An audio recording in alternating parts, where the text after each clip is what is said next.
저희 이제 교재가 있으신 분은 교재 잠깐 보면 9페이지에 소득세 계산 구조가 있는데요. 네, 여기서 저희가 이제 보려고 하는 건 몇 가지 메모 사항이 있어서 좀 보려고 합니다. 저희가 종합소득에 대한 걸 이제 개념을 정리를 하고 있는 중인 건데, 이자소득이나 배당소득은 금융소득으로 묶는다라는 거죠. 이거는 저희가 원천징수를 해서 받는 거예요, 받는 거. 그런데 여기 보면 사업소득으로 된 것. 요게 내가 기장을 한다라는 거죠. 장부 기장을 하는 곳이 사업소득 금액에 해당되는 부분. 그 다음에 근로소득이나 이것도 원천징수했고, 그 다음에 연금소득도 원천징수, 기타소득 다 이게 원천징수 대상이에요. 근데 여기서 다 원천징수이기 때문에 내가 받는 곳에서 다 나한테 근로소득에 대한 금액을 준 사람이 나한테 발행을 해줬고, 그래서 내가 원천징수한 거를 받아서 합산만 할 거거든요. 근데 이제 저희가 문제가 되는 건 이 사업소득 금액에 해당되는 부분인 거예요. 이걸 장부 기장을 해야 되기 때문에. 그런데 사업소득에 해당되는 게 두 가지가 있어요. 부동산 임대업에 해당되는 게 있고, 임대업에 해당되는 사업소득이 있고, 아니면 부동산 임대업 외의 사업소득이 있고, 이 두 가지가 이제 기장 대상인 거죠. 그런데 또 문제는 이 사업소득 금액 이 자체가 성격이 기장을 하는 게 있고, 사업자 등록증이 있는 게 있고, 사업자 등록증이 있는 게 있고, 3.3% 같은 원천징수가 있고 그렇다고요. 3.3%대는 거. 이게 사업소득이 두 개로 또 나눠줄 수가 있어요. 예, 구분을 하자면. 예, 그럼 이제 저희가 회사 코드를, 프로그램을 통해서 회사 코드를 등록을 하고, 왜 기장하는 건 요 사업소득 금액에 해당되는 게 거의 다이다라는 거죠.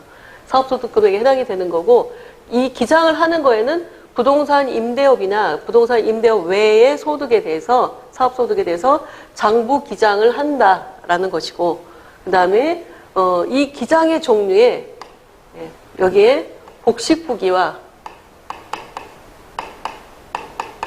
그 다음에 간편장부라고 하는 제도가 있다. 기장을 하는 방법에 복식부기, 간편장부. 그러니까 다 중복될 수가 있는 거예요. 부동산 임대업을 하는 사람도 사업소득인데 이 사람도 복식부기가 될 수도 있고 간편장부가 될 수도 있고, 그 다음에 사업자 등록증을 갖고 있는 사람을 기장을 했을 때 이렇게 운영이 될 수가 있다라고 보시면 돼요. 근데 이제 이 사업소득 금액이 아까 사업자 등록증도 있지만 원천징수하는 것도 있을 수 있다라고 했잖아요. 그래서 원천징수하는 것들은 다 똑같은 사업소득이기 때문에 다 여기 해당이 되는 거라서, 사업소득은 우리가 40번 코드로 쓰는데 이 코드 좀 이따 볼 거예요, 화면에서. 근데 이 40번 코드에 원천징수한 것도 40번 코드에 해당이 되고, 부동산 임대업이나 이건 이제 30번대 코드로 따로 구분해서 좀 쓰고 있고요. 부동산 외의 사업소득은 얘도 역시 40번 사업소득 코드에 해당이 돼요. 그러니까 똑같은 사업소득 코드에 해당이 되기 때문에 기장을 하든 안 하든 사업소득에 대한 건 간편장부나 복식부기로 구분해서 장부 정리를 해야 된다라고 보는 거고요. 그래서 요거 이제 좀 이따 나오겠지만 규모에 따라서 얘네들이 구분이 된다. 매출액 규모에 따라서 이렇게 정리가 되시면 돼요. 그래서 이게 이제 다 더해져서 다 이렇게 다 정리가 된 다음에 개인별로 합산한 금액을 갖고 소득공제하고 과세표준 계산해서 세율 적용하고 산출세액 나오고 세액공제 감면을 빼면 내가 내야 될 세금이 나온다라는 거죠. 근데 이제 여기서 하나 주의할 건 뭐냐면, 이 기장을 하고 있는, 원천징수 말고 기장을 하고 있는 부동산 임대업이나 아니면은 부동산 외의 사업소득, 얘네들은 또 뭐가 있을 수가 있냐면 공동이냐 아니냐가 또 확인이 돼요. 공동이냐 아니면 혼자서 하는 단독이냐, 이렇게 구분할 수가 있어요.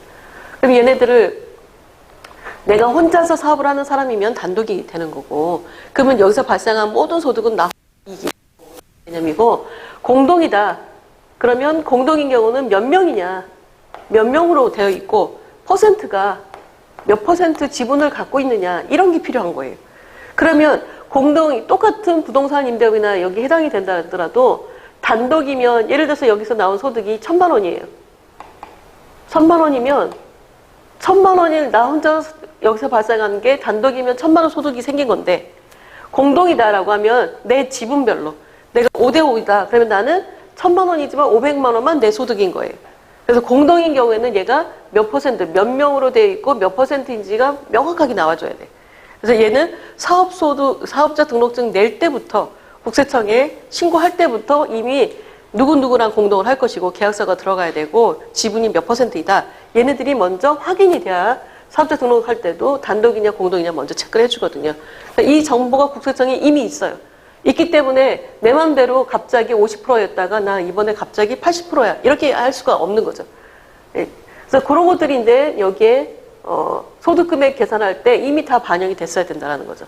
이렇게 소득금액 계산하는 게 굉장히 케이스도 다양하고 복잡하고 그래서 되게 힘든데 또 이게 한 사람이 한 가지만 갖고 있으면 좋은데 여기다가 뭐 근로를 합산할 수도 있고 연금을 합산할 수도 있고 기타 소득을 합산할 수도 있고 또 사업소득에다가 이자 배당을 합산할 수도 있고 그래서 합산할 수 있는 소득이 굉장히 다양하게 있기 때문에 사람마다 다 다르다라는 거죠. 다 똑같은 사람만 있지는 않아요. 그래서 저희가 이제 짧은 시간에 이 종합을 하는 이 개념에서는 이게 어떤 기준점이라고 하는 거를 이해를 하고 있으면 쓰기가 쉬워요. 상황이 바뀌어도. 그래서 그런 기준에 해당되는 것들을 중심으로 설명을 드리려고 하는 겁니다. 그러니까 깊게 내용을 다 들어가지 않는다 하더라도 그런 기준에 해당되는 거를 들어가시면 도움이 되실 거예요. 그래서 이제 이렇게 종합소득세에 대한 기본 개념이 그렇다라는 걸 이해하시면 될 것 같고요. 그 다음에 저희가 법인일 때는 입금산입, 송금산입 이런 개념을 썼어요. 그런데 개인일 때는 총수익금액 산입, 필요경비 산입 이렇게 표현을 해요. 그래서 기업회계와 세무회계 차이에 개인 기업에서는 총수익금액에 산입하고 총수익금액에서 뺄 것 이런 것들을 구분해야 된다는 거예요. 이게 이제 법인할 때는 법인세 할 때 입금산입, 송금산입 이런 개념이었고 개인이 할 때는 총수익금액, 필요경비로 구분해서 쓴다라고 보시면 될 것 같고요. 그 다음에 여기에 대해서 이제 저희가